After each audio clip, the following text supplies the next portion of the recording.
Hello everyone, welcome to another episode of Music of the Week. So I do want to apologise for having not done the most recent Fight of the Night. I would have, but I was busy doing some gardening stuff with parents, and I did watch the fight. It was alright. You know, for a quick review, it was okay. I felt the same way towards it as I did towards Brandon Moreno and Kai Kara-France. It was alright, it had a decent finish. Round 2 was really cool. But yeah, it felt kind of fairly one-sided until the other guy won.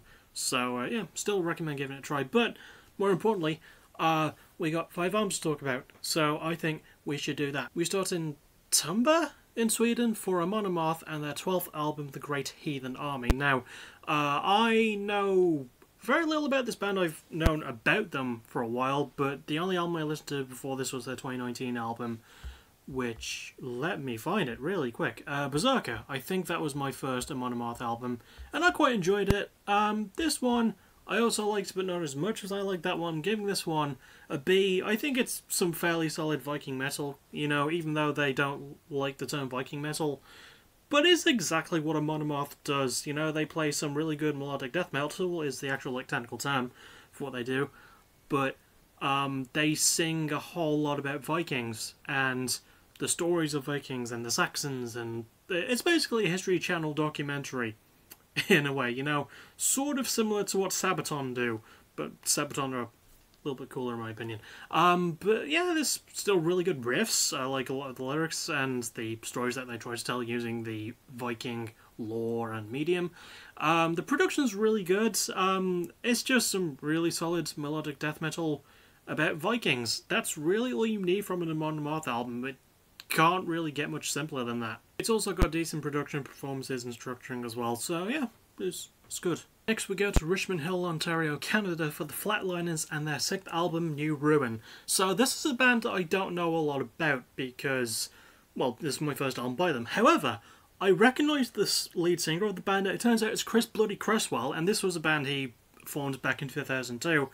But he's also currently known as the 3rd lead vocalist and guitarist for Hot Water Music, and Hot Water Music released a banger earlier this year, and this album also bangs, giving it an A. This is just, you know, that older, grumpier style of punk rock that I've come to enjoy. Obviously, the Flatliners are a much more recent band than Hot Water Music, but yeah, Chris Cresswell himself is a very captivating frontman. Love a lot of the lyrics, mostly with a good focus on a deteriorating relationship and mental health problems, and some political stuff, but not overly so. Just really enjoyed a lot of this. Production's really good too. I love a lot of the riff work. There's some really nice guitar solos. I wish there were more. It can suffer a little bit in structuring, though, just a tiny bit, because it drags from time to time, but it's a fun drag, so yeah, I'm not really going to fault it too much for that. I have a really fun album, and at first when I listened to it, I was reminded a little bit of Feel the Void by Hot Water Music, but then I looked at the reason why. I was like, oh, it's because they have, you know, the singer is the same as in the other band, so I was like, oh, well, if it reminds me of an album I already liked, it can't be a bad thing. Next we go to the City of Angles for the Interrupters and their 4th album in the world. Now, this is the band I definitely know the most about of any of the bands in today's episode.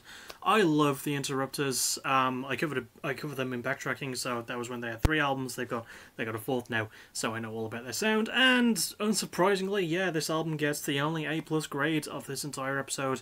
I adore this band to pieces. Amy Allen is a brilliant frontwoman. The Bavona brothers, I hope it's Bavona, I hope I'm pronouncing that correctly, all phenomenal on their instruments as well. Love the guitar work. There's more solos. I've always wanted that in an Interrupters album. There's more solos here. The bass work's great. The drum work's really cool too. Just really fun two-tone style ska punk with a much heavier focus on the guitar work this time around. I like the lyrics really tying into the theme as well, that being of survival and bouncing back after going through a really shite time. And considering some of the interviews I read about some of the stuff Amy Allen has gone through in the years since, not just with COVID, but like in her personal life, yeah, I'm really glad she's bounced back because she sounds as confident, as cool as ever.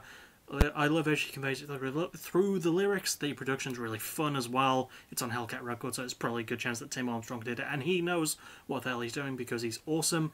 The performances are great, structuring's really good too.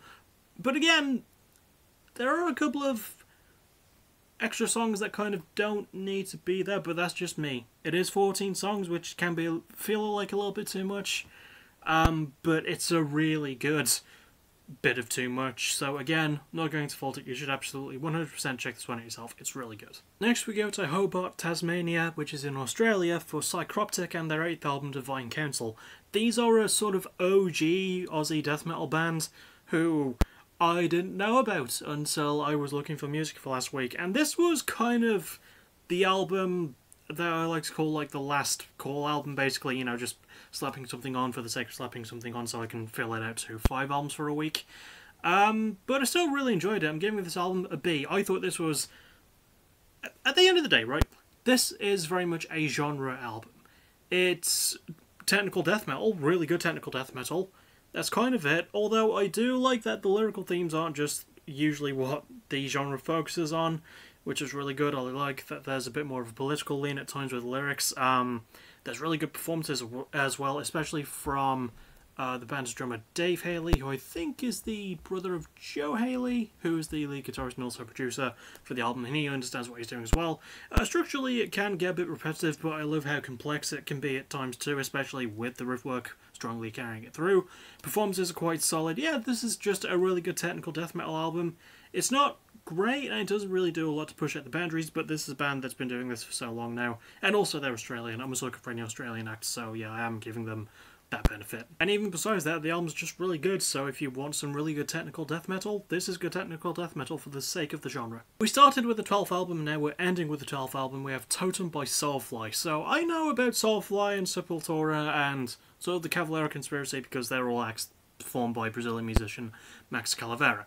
And I haven't really listened to much of Calavera Conspiracy. I only heard the last Sepultura album, which I quite liked, and also, you know, by the time that came out, he isn't with the band anymore and hasn't been for a long time, which is part of why he formed Soulfly. And this album does get the lowest grade of the episodes. It gets a B-. This is really good, thrashy, deathy, groovy metal for the most part.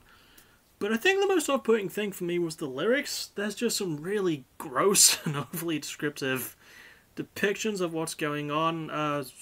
Alright themes of like death and drugs, but the performances really offset that, especially Max's son Zion, who is the band's drummer. He is absolutely phenomenal on the kit. Max himself, really good vocalist and really good guitarist too. I don't think he did the lead guitar duties, but mostly because he's exclusively listed as a rhythm guitarist, so yeah, that's probably why he handled it. He does quite well there too. It's alright in a lot of areas. The structuring can feel a bit repetitive, and the editing is very weird. I don't really understand a lot of the production choices for this. I mean, the last song is 9 minutes long, which in itself is not bad, but there was a thing I kept noticing and kept replaying, where one of the opening drum lines, there's like a weird stumble, and I was like, they left that in? They could have easily cut that out. I don't know. A little bit of weirdness going on in the production, but the performances are quite good for the most part. I like a lot of the riff work. It is an album of two halves, but it does mostly get what it tries to get right. So it's not something I can really fault for that, and again, that is my positivity playing a much bigger part than it should. So maybe check it out if you wanna. I'm not gonna really force this one on you.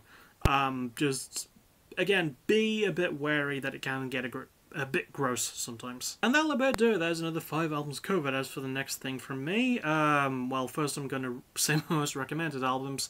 I recommend maybe checking out all of these. Soulfly's album Totem, the least of all of these. The most recommended would be the new Flatliners and Interrupters albums, especially the Interrupters new album. Go check both of those out. Really, really good. And as for what's actually next for me in terms of, can't believe I'm going to say it, content. I hate that word. Tomorrow night, streaming the next Let's Play, which is Peggle 2. So yeah, that'll be my 13th Let's Play. 13. And I'll see you all for that. That's really all I have to say. Next thing will probably... next actual video will likely be Fight the Night on Sunday. Again, if I can get it done. Hopefully. Hopefully I'll have better luck this weekend than I did last weekend. But as always, thank you for watching. You're awesome. Bye-bye.